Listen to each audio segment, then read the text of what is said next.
नमस्कार, स्वागत है आपका अपने चैनल देश दस्तक में। मैं हूं आपके साथ श्वेता राय। इस देश में न्याय मिलना उतना मुश्किल नहीं है जितना कि आपको लगता है।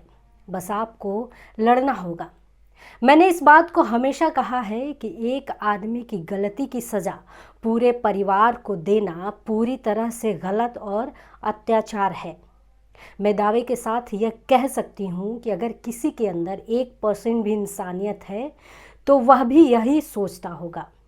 देश के तमाम लोग बुलडोजर एक्शन के खिलाफ थे। पिछले दिनों सुप्रीम कोर्ट ने योगी सरकार को फटकार लगाई थी और कहा था कि बुलडोजर एक्शन पूरी तरह से गलत है और असंवैधानिक है। अब जो सुप्रीम कोर्ट का फैसला आया है उसमें पूरे देश में बुलडोजर एक्शन कर पाना बीजेपी सरकार के लिए मुश्किल होगा। सुप्रीम कोर्ट के जस्टिस वी.आर. गवई ने कहा कि किसी का घर उसकी उम्मीद होता है, किसी का सपना होता है कि उसका आश्रय कभी न छीने। हर आदमी की उम्मीद होती है कि उसके पास आश्रय हो। हमारे सामने सवाल यह है कि क्या कार्यपालिका किसी ऐसे व्यक्ति का आश्रय छीन सकती है जिस पर अपराध का आरोप है? अदालत ने कहा कि किसी आरोपी का घर सिर्फ इसलिए नहीं गिराया जा सकता क्योंकि उस पर किसी अपराध का आरोप है।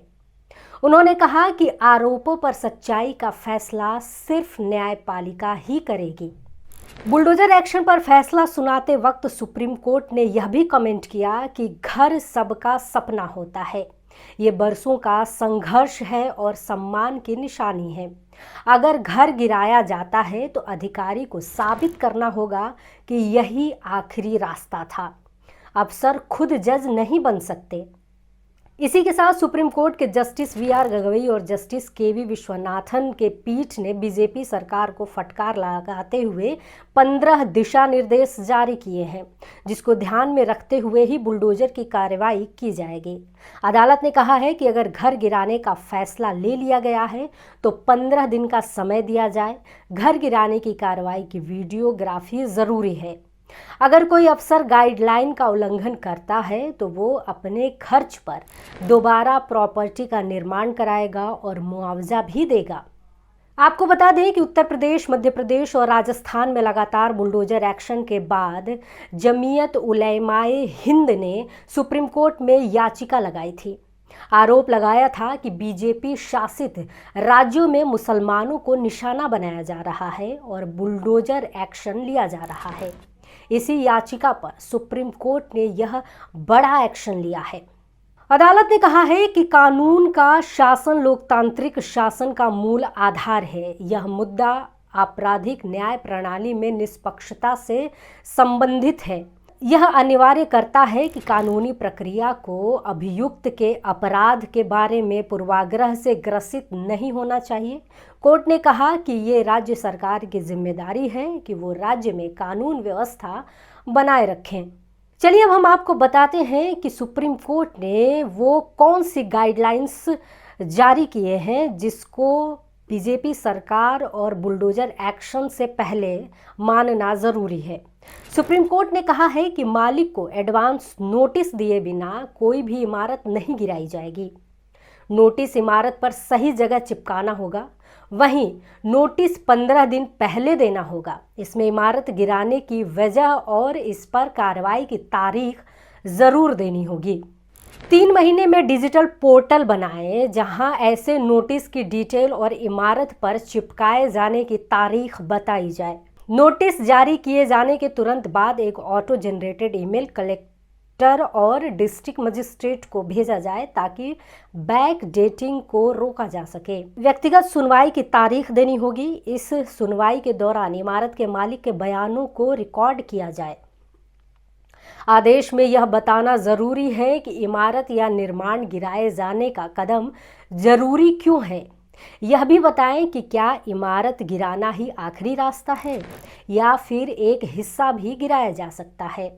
वही निर्माण गिराया जाएगा जो अवैध है और जिसे ढहाया जाना ही एक रास्ता है। जहां मकान ढहाया जा रहा है उसकी एक डिटेल स्पॉट रिपोर्ट बनाई जाए।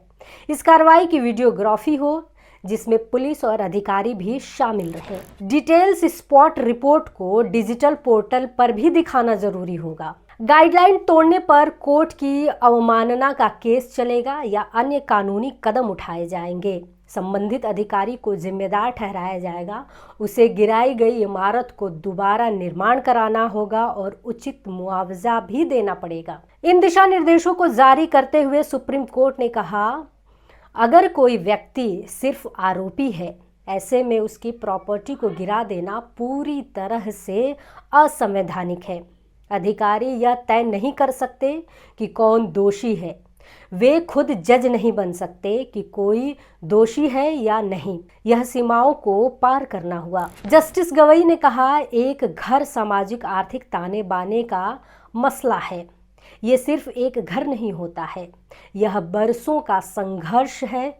यह सम्मान की भावना देता है। अगर घर गिराया जाता है तो अधिकारी को साबित करना होगा कि यही आखिरी रास्ता था। जब तक कोई दोषी करार नहीं दिया जाता है तब तक वो निर्दोष है। ऐसे में उसका घर गिराना उसके पूरे परिवार को दंडित करना हुआ।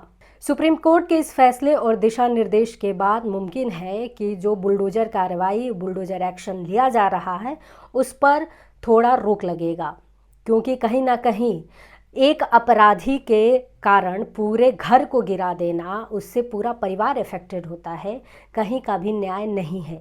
बीजेपी सरकार को ये सोचना चाहिए कि एक आरोपी के लिए पूरे घर को तबाह कर देना, पूरे घर को बर्बाद करना, ये कोई न्याय नहीं है। और न्याय देना ना देना ये कोर्ट डिसाइड करता है।